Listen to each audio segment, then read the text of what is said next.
I'm well. How are you all doing? Good. Good. I'm Nadia with Next Best Picture. It's great to meet you all. Great to meet you. Yes, very great to meet you. Yeah. Well, firstly, congratulations on East of Wall. It's a really brilliant film. Thank you so much. Thank you. Yeah, it's a really great story of resilience and badass rodeo queens and grit. And I really think it is independent filmmaking at its very best. And given how tough it is to make independent films, I imagine this must have been an incredibly rewarding experience for all of you when the film reaches an audience. And I wanted to start by asking about the Sundance premiere earlier this year. What was that experience like for the three of you? I mean, just to get into Sundance, such a dream. Let alone win the audience award after. Sundance is such an amazing organization. So very dreamy. And it was also their first time watching the film was at the premiere at Sundance. It was like 600 other people, and they all made us feel so loved. It was really awesome. Yeah, it was really, really magical. Yeah. It was, yeah. If there's a word for it, that's Yeah. what it is. Out of body experience for sure. Yeah. Yeah, that's really amazing. And it kind of speaks to the sense of discovery and community that the film itself radiates, I feel. We're getting this window into a world that we don't, frankly, often see very often on screen and exploring talent for the first time. Kate, I had read that you found the story by chance after taking a wrong turn on a road in South Dakota. Could you pinpoint the moment that made you decide, okay, you needed to make this film? Second I saw them, I, It's like a slap in the face. yeah. I mean, I pull up to this ranch and I just see like these like warrior queen teenagers, and they were so fierce. And then I met Tabby, and she looked at me and said, "So you're here to see some cowgirl shit?" And I said, "Yes." And I was intimidated and like fell so in love with them, and I thought they were so cool. And yeah, I was just realized, oh, these are the faces, and the representation and the strength I've been dying to see on film, as teenage girls and also as just incredible women. So, and also just they represent the new West to me. There's, this research into, of course, of cowboy films, and they're fantastic, but I don't know any that are told through modern women. Absolutely. And Tabitha and Portia, you're both absolutely wonderful in this film. And I'd love to know more about how you each learned the ropes of acting and in playing characters who are essentially yourselves. Did that make the experience easier, or did you find it more of a challenge in a sense?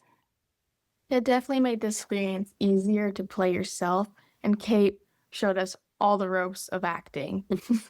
She taught us how to control our emotions and let our emotions out, and that really helped with to play through the movie.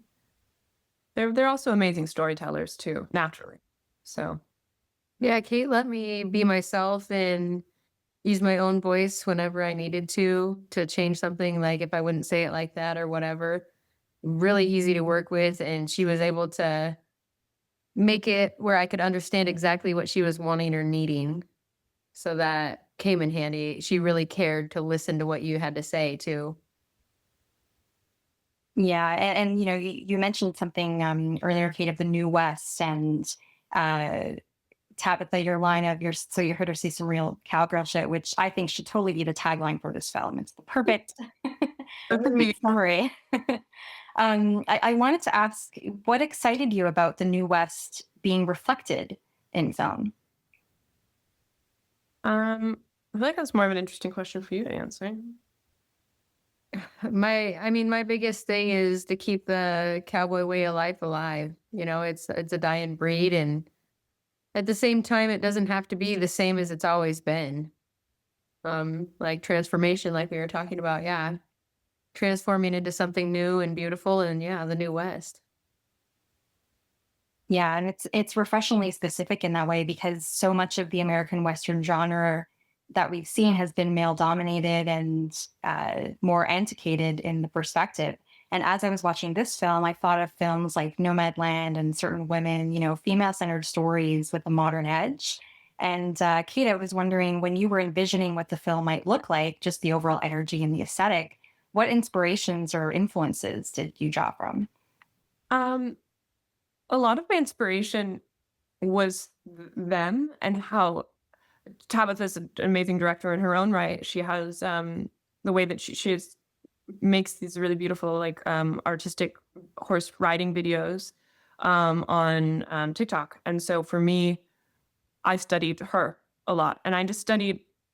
It's a big ensemble film, so I'm like, how can I make the audience feel like they're a part of this family? And so that was for me. I was like, it all comes down to the camera and verite, and so and close and chaotic and all of that.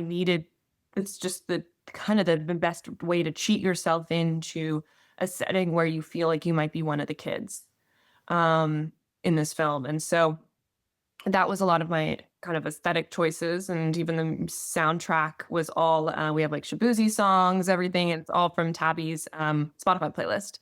A lot of TikTok footage in there. That's stuff that they filmed. So having their eye in there a lot. I mean, I love the blend of first-time actors and authenticity with professional actors. Like I love Beasts of the Southern Wild. I love Florida Project. I love American Honey. So those were my reference. Also, Friday Night Lights was also a reference of mine. Yeah. Nice. Yeah. And I love that you mentioned the TikToks, because there is something very cinematic about those videos. And, for you trying to get the perfect shot, and, whether it's using slow motion or dust flying in the background, there is something very cinematic about those. There's been a time or two I've laid on the ground and been like, do not run me over. Yeah. And I love that we also see how, Tabatha, you share your knowledge and teachings with the next generation of rodeo kids. Porshia, for you, I had read that you've been riding horses since you were very young. And I'd love to know, what do you love most about them and just being part of the rodeo community? I love most about them is them. I love my horses' personalities, and they all have different personalities, and they all learn differently, and it's always a experience riding a different horse. And I don't really do much with the rodeo community. I just go to little rodeos here and there, but at those rodeos, it's always nice to see them and hang out. You clean shop. Being modest, she is like so good at rodeo. That's a hard question too when you're born into the horse world like that. It really is a hard question, because you're connected with them. It's a part of you. Yeah, it's sort of like muscle memory, which is what I love about this film. And, what's also so wonderful is that you really get the sense that the importance for kids to know that they're good at something. And for anybody, really, when you carry that knowledge, it opens up a world of possibilities. And in that spirit, I wanted to ask each of you, in making this film, what possibilities do you feel opened up for you? I guess we're not sure yet, but we're hoping. Yeah, I mean, it's acting for a couple of you guys and some of the other kids in the cast. I mean, one of the kids now wants to be a director, and got into NYU for directing, and so just, expanding, it's great to see some of these teenagers just, kind of think of the world a little bit differently, and they've completely changed my life. So it's just been like a really amazing give and take kind of blend with all of us as a movie family. Was there something in particular that you learned about each other that you'll carry with you in future projects? What I would take away from them, which they've taught me, is their fierceness and their loyalty. That just seeps out of both of these women, and I will hold that with me forever. And Made us a little bit more compassionate. Sure. We're hard people. We really are. Help us see beauty in things that you wouldn't normally stop to look at like that. Absolutely, yeah. And Tabatha, for you and for you, Porshia, now that you both acted in your first feature, has that sparked an interest in particular or specific projects that you would like to do in the future, whether it's a certain genre or just acting in general? Yeah, I'd like to do scary horror movies. Yes. Okay. Yes. Big horror fan as well. Yeah. He's a big Mia Goth fan. So Wow. Yeah. yeah. Which I thought was so cool. I was like, that's such good taste, you know? It's amazing taste. Yeah.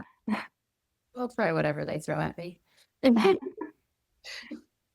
And Kate's kind of similar question for you now that you've written and directed your first feature. Are there particular subjects or genres or even locations that you'd be interested in exploring down the line? Yeah, I mean, I love yeah, I mean, my next project is going to be, you know, it's different from East of Wall, but I mean, I love creating worlds. And to me, when people see East of Wall and they're like, I've never seen that world represented that way, I'm like, amazing. Yeah. So being able to create worlds is something that I will always want to carry with me into all my next projects, and as well as writing for women of all ages. I love that. I'm super passionate about it.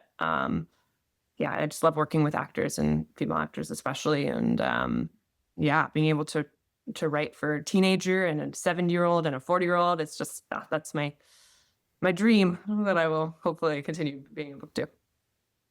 Yeah, and I love that you mentioned the generational element, because we do get that in this film as well. We see all types of ages of people who are kind of united in this this common environment. And even with the casting of Scoot McNairy and Jennifer Ehle, for example, who, you know, although they both have these extensive careers and have worked in Hollywood, they still have an authenticity to this environment that they just kind of fit right in.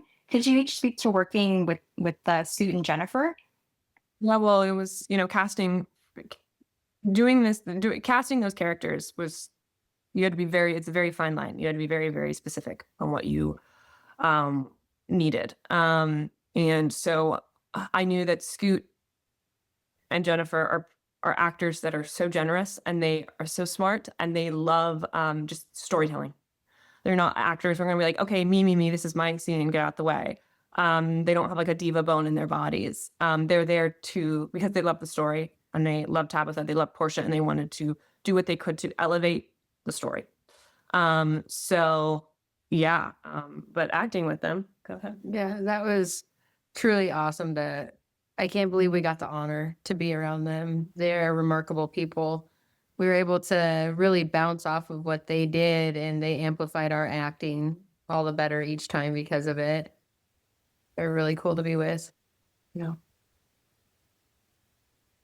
Absolutely. Was there a day that, or even a particular scene for each of you that was the most fun or the most memorable, or maybe that you were most looking forward to approaching together? My favorite scenes are really like all the Portia riding. There's a scene in the truck with Tabby and Scoot, and Portia's riding alongside the truck, and there's music playing, and to me it gives me this lift I don't of think adrenaline. Scoot was even acting in that. Yeah. It was like, Like, he was having so much fun. At one point, Scoot said to me during the filming, he goes, "This is like movie summer camp." So, what's your scene that you like to? My favorite scene is when my horse is running across the fence line. Scoots with the That's my favorite one. Yeah. Yeah, I had a lot of good scenes with Jennifer too. I guess one of my favorite moments, it wasn't my favorite scene, like I had dreaded the scene, but I was getting ready to yell at her. And this like first day I meet her, I have to do the scene where we're like angrily spitting piss at each other for a few minutes. And I'm like getting ready for it, and I turned around and I just like deflated when I see her. I was like, I can't yell at Jennifer Ehle. I had to get my shit together, and then I could. One deleted scene doing cartwheels with Jennifer. That was fun. Oh, that was a good one. I did the scene with them doing cartwheels, Portia and Jennifer, and it was really good. And that was a deleted scene? Yeah, but there's such good, like, It was such a good scene. it's all this stuff just like, Cowboy chicken. yeah, they're all roping each other, and Jennifer's doing cartwheels with that's the worst thing about being a director, is seeing all of your darlings just killed on the cutting room floor. Yes. Like, no. no, because that was so, but it just, some things just don't fit, and then they fit in the script, but they don't fit in the, it's difficult. It's like torture. Yeah. Well, I hope that we can see this at some point. Maybe when the film comes out on DVD, we can somehow have access to it. Right. Yeah. Well, I'm getting the wrap here, but I'm very excited to see what the future holds for the three of you. I really do think this film is absolutely brilliant, and all of your work in it is very, very special. So I wish all three of you the very best. And for our listeners, please check out East of Wall in theaters on August 15th. It's a really, really beautiful portrait of the New West and a discovery of new creative voices as well. So thank you all for sharing your story, and for Porshia and Tabatha for sharing your lives with us. And thank you so much for your time. You. Take care. Bye. Bye.